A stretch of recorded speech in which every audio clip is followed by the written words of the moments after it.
Hello, it's Terhi from Terhi's Paper Art. Welcome back to my channel. Today we are going to embellish these spines, the large one and the two smaller ones. And for that I'm using my hand-printed ancient looking paper, which I still have this sheet almost intact. There's one corner that I have needed somewhere and I have cut it, but there's enough for these 3 spines. And let's start by cutting the right amount of it.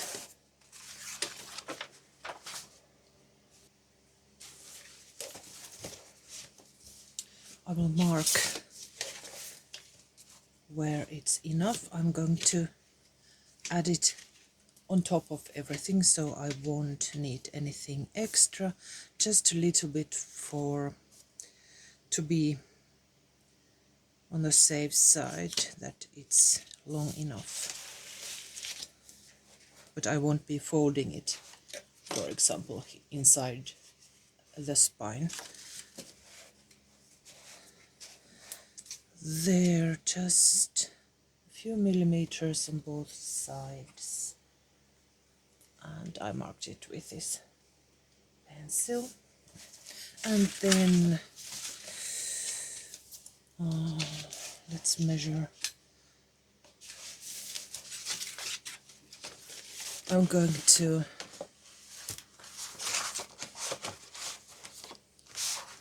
as you see, I'm going to leave maybe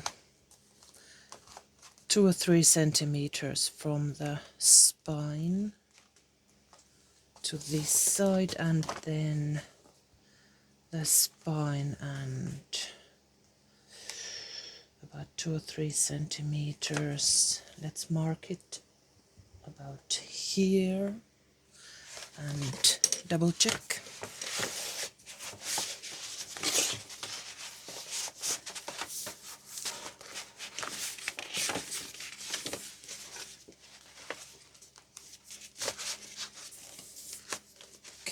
Carefully. The mark is over there, so yes, I have quite a little room here, but there's a mark and it's enough. Yes. And for these smaller spines, I don't need so much of these materials, so let's first cut the larger piece and then 2 smaller pieces.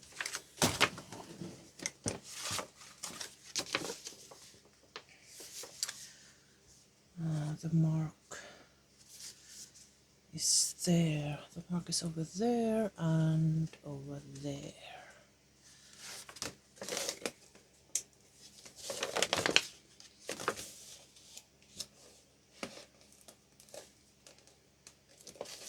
Let's double check the length one more time, because it's the last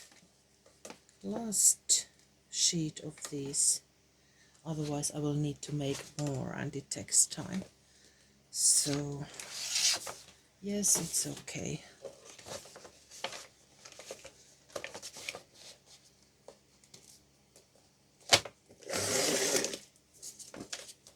I will save this for other needs.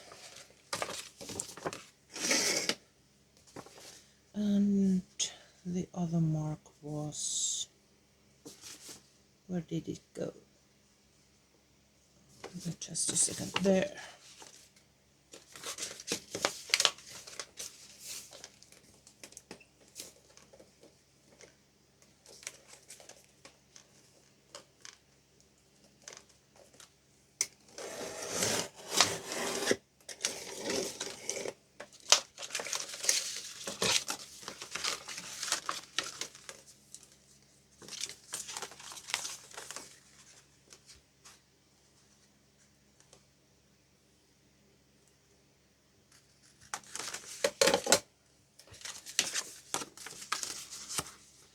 And then I'm going to cut this half, so I will get 2 smaller pieces.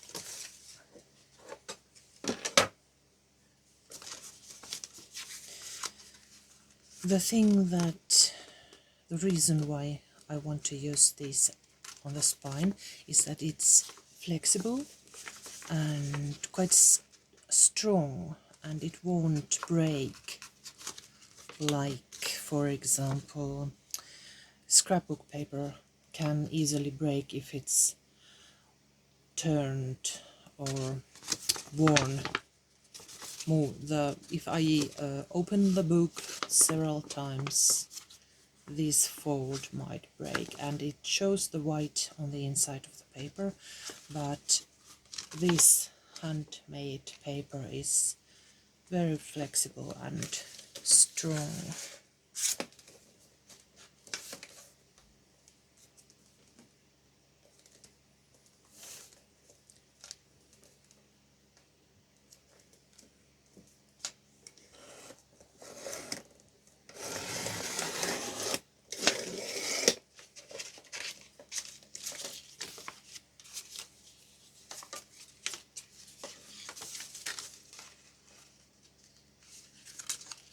Carefully cutting the last bit with my scissors.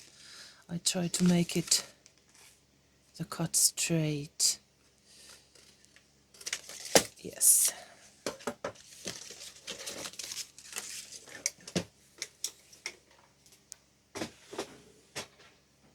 Now then, we will...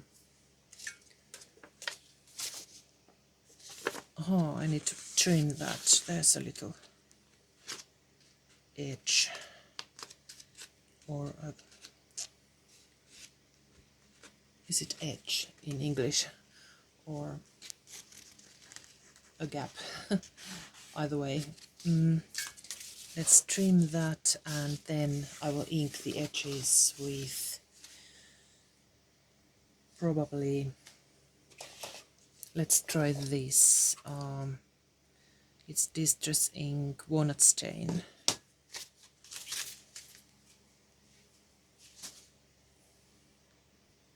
And I'm using this ink pad, or this ink tool pad that already has some black on it, and mixing it with this brown shade, so it will be quite dark enough for these edges to blend better with on this, or with this, blend in to this dark sheet, this dark shade sheet.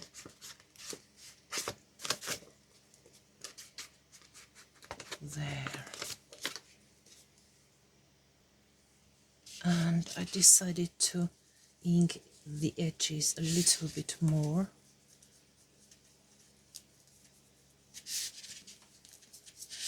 I think it needs this darker color on these sides to blend in better.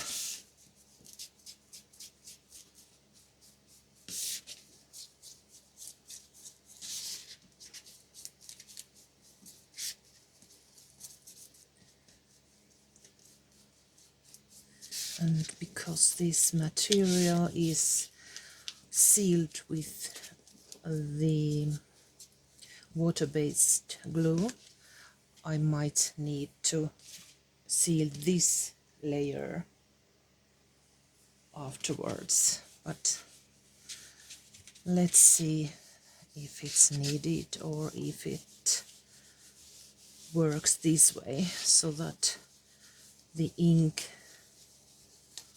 goes into the pores, but so that it won't smudge. I will wipe the excess off, and at the same time I'm working the ink inside the pores of this material. It doesn't leak much, it doesn't smudge. We'll see if this is enough.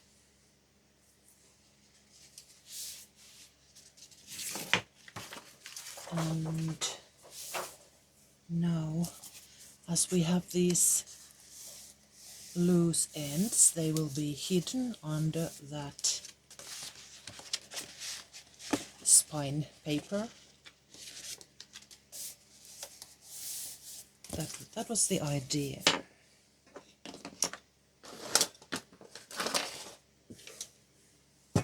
Let's make some room.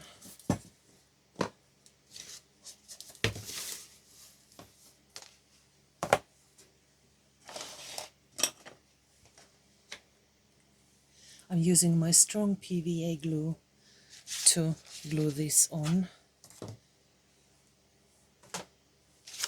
It's not this bottle. I have refilled this old bottle with my trusty strong glue.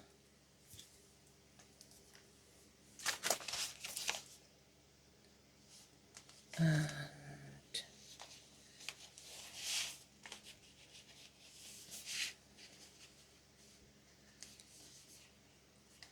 let's add quite generously of this glue so that it will hold.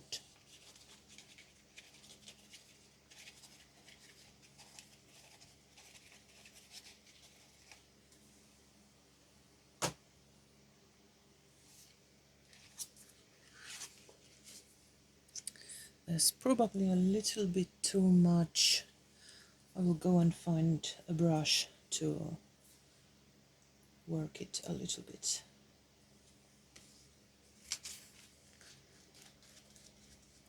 Just so that it's evenly distributed all around, especially the edges.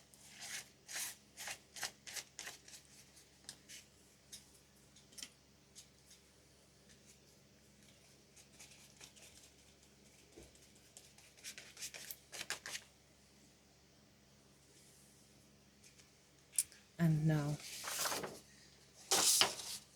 the moment of the truth. Let's see. Oops. Carefully, carefully.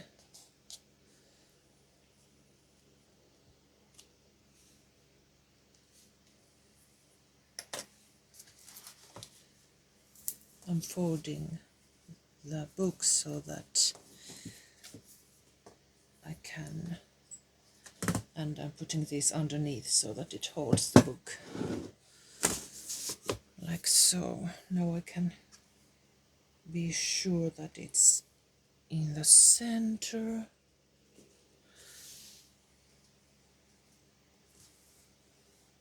Can you see it? It's a little bit to the left. Let's move it carefully. It's really strong, so I have to be quite quick with this part of the procedure.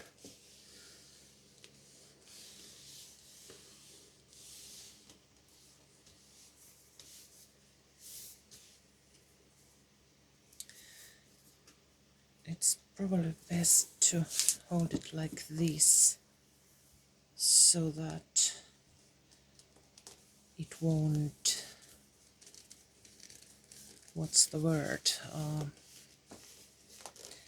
so that when I open it and close it, it won't be stretched.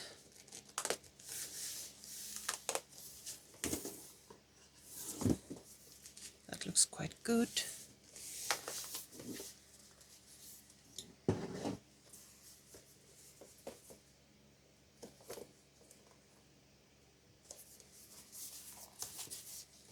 It's not perfect, but almost. I'm quite happy with it.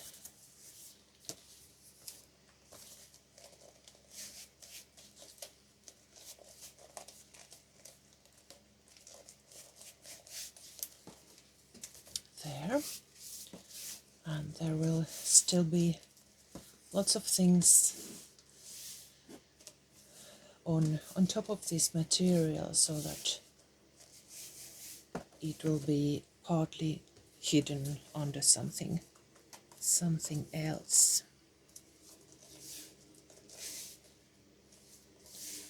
There. And then the smaller ones. Ink.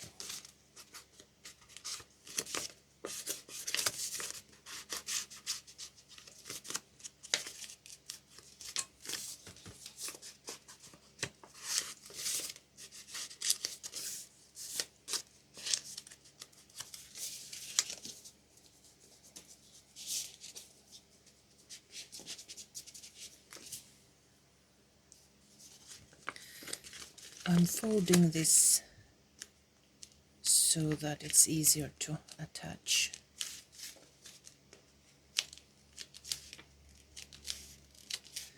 I'm not making a sharp edge, sharp fold, just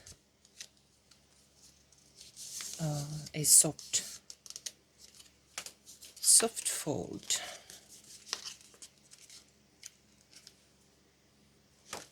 And then the glue.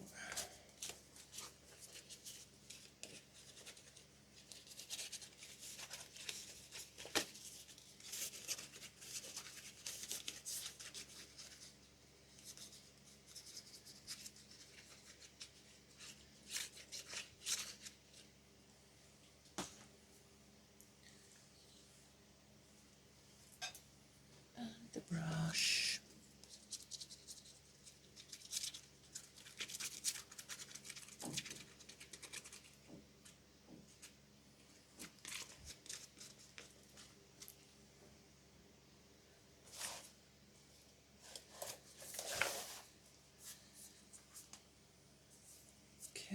Carefully.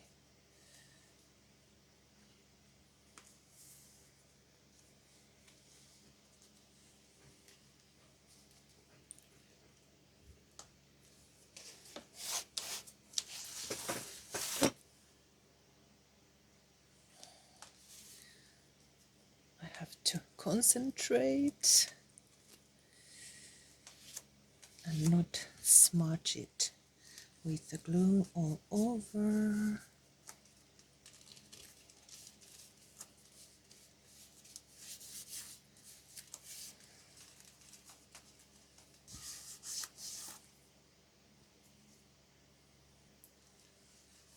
I took these dried up baby wipes for the finishing touches.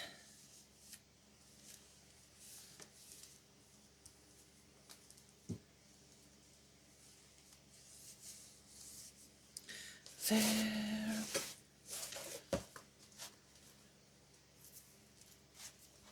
And it looks very good. One more.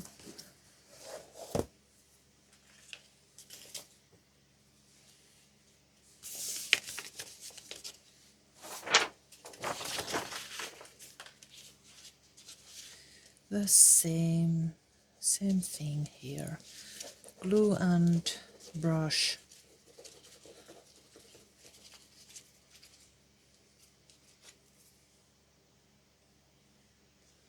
There.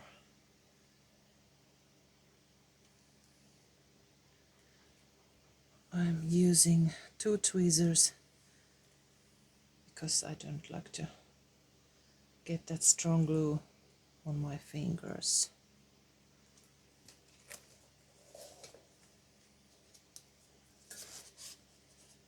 Carefully adjusting it.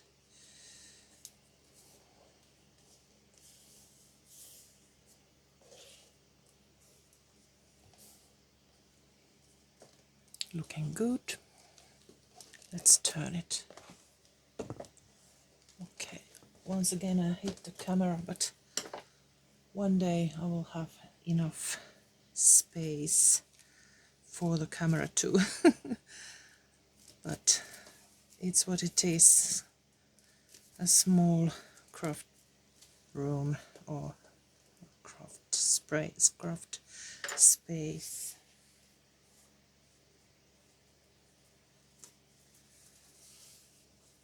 I'm sure a lot of you guys also have small crafting spaces, and you know what I mean. You know, these restrictions, but at the same time it's the happy place, and we're so happy and pleased to have this space for our hobby or work, as it is for me, my second work.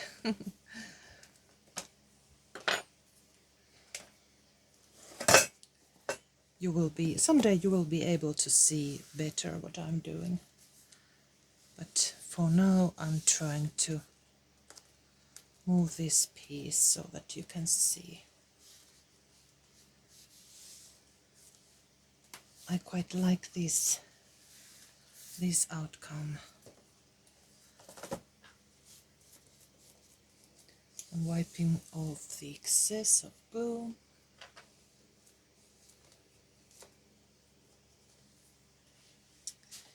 Now it has to dry. And we'll continue after it has dried sufficiently. But it looks good. It looks something like a canvas that we can go on embellishing and making it even more ancient looking. So thanks for watching, and I will see you very soon in the next video. Bye bye.